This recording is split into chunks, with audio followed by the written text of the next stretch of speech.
اور ساری طاقت اصل میں فیصل کے پاس ہے۔ اس سب کے دوران کنگ سعود امریکہ میں آرام سے بیٹھا ہوا تھا، لیکن جب 1 سال کے بعد وہ واپس سعودی آیا اور واپس آ کر عمرہ کرنے کے لیے گیا، لیکن عمرہ کرنے کے درمیان ہی اسے سمجھ آ گئی کہ اب لوگ اسے وہ عزت نہیں دے رہے جو ایک بادشاہ کو ملنی چاہیے، اور اسے سمجھ آ گئی کہ اب لوگ اسے بادشاہ سمجھتے ہی نہیں۔ اور یہاں سے سعود آہستہ آہستہ اپنے بھائی فیصل سے نفرت کرنے لگا،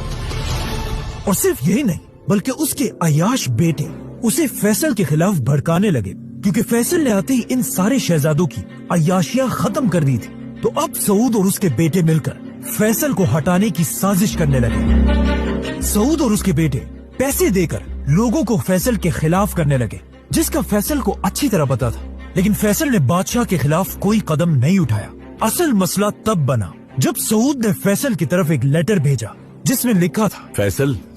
تم اپنی اوقات میں رہو اور یاد رکھو کہ بادشاہ میں ہوں،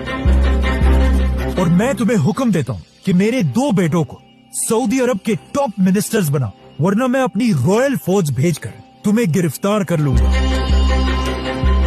جیسے ہی فیصل نے بادشاہ کا یہ خط پڑھا، اس نے یہ خط اپنے بھائی کو دی، جس نے سیدھا جا کر بادشاہ کے منہ پر یہ خط پھاڑ دیا۔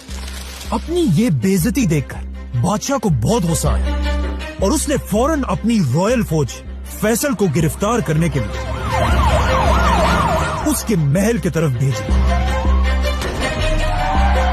بادشاہ کی رائل فوج نے جا کر فیصل کے محل کو ہر طرف سے گھیر لیا، لیکن فنی بات یہ ہے کہ فیصل کے پاس اتنی طاقت تھی اور اس کا اتنا روب تھا کہ جیسے ہی فیصل اپنے محل سے باہر نکلا، بادشاہ کی فوج کی کانپیں ٹانگنے لگی، اور انہوں نے فیصل کو دیکھ کر اسے غلطی سے سلوٹ کر دیا،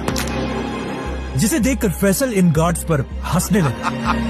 لیکن پھر بھی یہ گارڈز فیصل کو گرفتار کرنے کے لیے کھڑے رہے، یہاں تک کہ کہا جاتا ہے کہ بادشاہ نے فیصل کو مارنے کی کوشش بھی کی۔ یہ سب دیکھ کر آخر فیصل نے اپنے باپ سے کی ہوئی قسم توڑ دی